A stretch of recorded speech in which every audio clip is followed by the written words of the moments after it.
So hopefully today is going to be our last day of completing the square. Now, I want to sort of ramp it up, try to expose you to some more difficult problems. And so if you look at the worksheet that I gave you today, we're going to start with number 3 because I feel confident that you can do numbers 1 and 2 after completing the worksheet that you had over the weekend. So let's look at number 3. So number 3, that is 2x squared plus 8x minus 7 equals -2. Now, if we follow our step-by-step procedure, the first step is to get all the variable terms, that is, all the terms that have variables on the left-hand side of the equation and all the non-variable terms on the right-hand side of the equation. So the only thing left to do with this is just to add 7 to both sides, and we get 2x squared plus 8x. And of course, -7 plus 7, that's just 0, so we cross that out. And -2 plus 7, that's going to give us equals +5. Now, if you're following the step-by-step procedure, the next step is to divide every single term by the squared variable coefficient. Okay, not the squared variable, but the squared variable coefficient. So here, our variable is x squared. Okay, this is the x squared term. I pick that coefficient, and the goal is to get a 1 out here. And the only way we can do that is by dividing every single term by 2. Because whatever you do to one side, you have to do to both sides. So I divide this by 2, divide this by 2, and I have to divide this side by 2 in order for this operation to be mathematically legal. Now we reduce this, so 2 divided by 2, that's just going to cancel out. 8 divided by 2, that's going to give us 4. Here, let's go ahead and write the x squared first. So x squared, the 2's cancel out. Now, 8 divided by 2, that's going to give me 4. And we bring down the x. So don't forget that there's an x here. We want to bring that down. 8 divided by 2 is 4. That x is still there, so we bring it down. And then the last step is, of course, 5 divided by 2, which I prefer to leave as a fraction. And if I were you guys, I would leave it as a fraction too. I know many of you think it's a lot easier to deal with decimals, but I gotta be honest, dealing with decimals is a bad habit. I know it seems easier at the time, but the earlier or the sooner that you learn to work with fractions, the better off you're going to be. So I'm going to leave this in fraction form, and I encourage you to do so too. Leave it in fraction form. Now our equation is in the form that we need it. And we know that it is because all the variable terms are on one side of the equation, and all of our non-variable terms are on the other side of the equation. And not only that, we also have a 1 out here in front of our squared variable term. So this is good. Now we're ready to solve for the number, or to find the number that we need to add to both sides to complete the square. So if you remember, we said that we want to find the variable that is not squared. So it's the variable with an exponent of 1. Okay, we identify that term, and we pick that coefficient out. In this case, it's 4. It's 4. So we want to half that and square it to find out what we need to add to both sides to complete the square. So I take my 4, half it by dividing by 2, or multiplying by 1/2, and then I square it to find out what I need to add to both sides to complete the square. So, of course, 4 divided by 2, that's going to be 2, and we square it, that's going to be 4. So we need to add 4 to both sides to complete the square. Now we go down, whatever we do to one side, we have to do to both. So this is going to be equal to x squared plus 4x. Now we're adding 4 to both sides. Let me do that in a different color, just that way you can see add 4, and it's equal to 5 over 2, and then add 4. Now we have completed the square. That is the step that we call completing the square. And the goal here now is to factor this. And you can do this using either that very long, drawn-out process where we split the middle term into 2, and then we group them, and then we factor again, and we factor again until the left-hand side can't be factored anymore. Or you can use the trick. Remember that we said that it's always going to have this general form is equal to, so it's always going to have this general form. When we're completing the square, it's always going to have this general form. So we just bring our constant down, so 5 halves plus 4. Let's do that off to the side.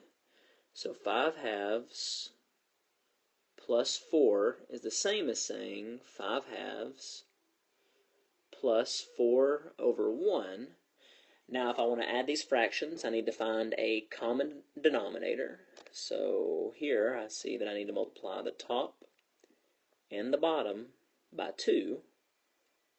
And I get is equal to 5 over 2 plus 4 times 2 is, so I'm doing straight across, 4 times 2 is, that's going to be 8. And then I do straight across on the bottom, 1 times 2, that's 2. 2. Now I have a common denominator. I have a common denominator on the bottom, so I just add my 2 numbers in the numerator, so 5 plus 8. That gives me 13. 13 over 2.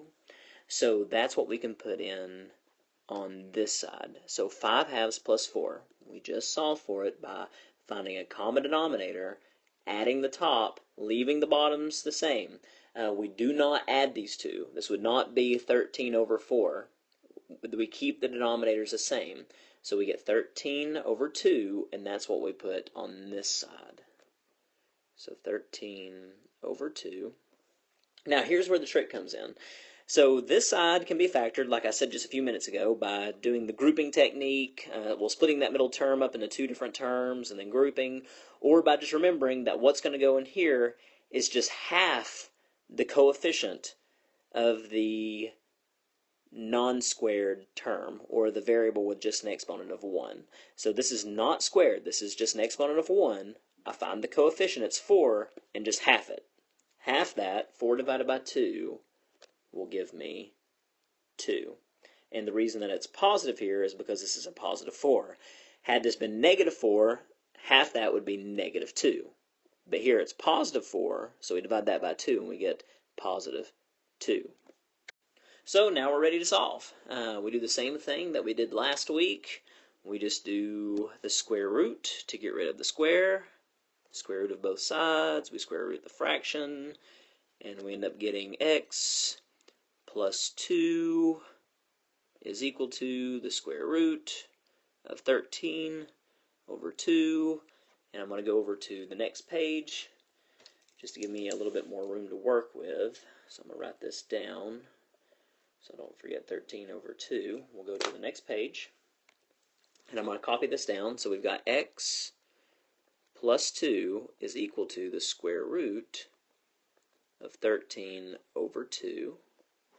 Now, subtract 2 from both sides, subtract 2 from both sides, subtract 2, and I find that my final answer is x is equal to, and I'm going to write it like this, just negative 2 first, plus the square root of 13 over 2. And that's my final answer. And you know, after you take the square root here, it's going to be positive or negative, and we can crank out both solutions. But in reality, really, I would be perfectly fine if you left your answer this way. But for some reason the answer key puts it in a different form. Mathematicians love to simplify this stuff, so let's just go ahead and simplify it the way that they have on the answer key so you don't get confused. This is the same as what they have on number 3 of the answer key, but let me show you how they got that answer. So the first thing that they did is they multiplied -2 plus the square root. I'll make my square root a little larger. 13 over 2, and they essentially multiply this by 1, right? This is what we do whenever we multiply the top and the bottom by some number. So 2 over 2, that's essentially 1. So we're not changing the number under the radical by multiplying it by 2. And what we get is equal to -2 plus the square root of 26 and 4, which that looks good. But this is equal to -2 plus the square root of 26 over the square root of 4. Now, if you're sitting there thinking, how the heck did I do that? It's because we remember that if we have, in general, I'll make a little side note, in general, a note. In general, if you have the square root of a number x over a number y, that can be rewritten as the square root of x and the square root of y. So that is perfectly fine. This is okay. So that's how, this property is how I rewrote the square root of 26 over 4 as the square root of 26 divided by the square root of 4. Now we take the square root of 4, and that's when our plus or minus is going to pop out. So we bring that over here, and we're going to end up getting -2 plus or minus the square root of 26 over 2, because we ask ourselves, what two numbers can be multiplied together? Well, not just what two numbers, but what can be multiplied by itself to give me 4? And we know that +2 times +2 will give me 4, and I also know that -2 times -2 will give me that +4. So that's where the positive negative comes in. And now at this point, you'll notice that they combined it as one term. So in order to get this as one single term, we need to write the -2 out front as a fraction, find a common denominator, and then combine these two as a single fraction. So the way that we do that is by writing just -2 over 1. So now it's a fraction, plus or minus square root of 26 over 2.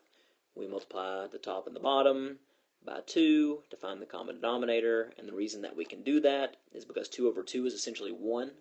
So we're multiplying this by 1, which doesn't change it at all.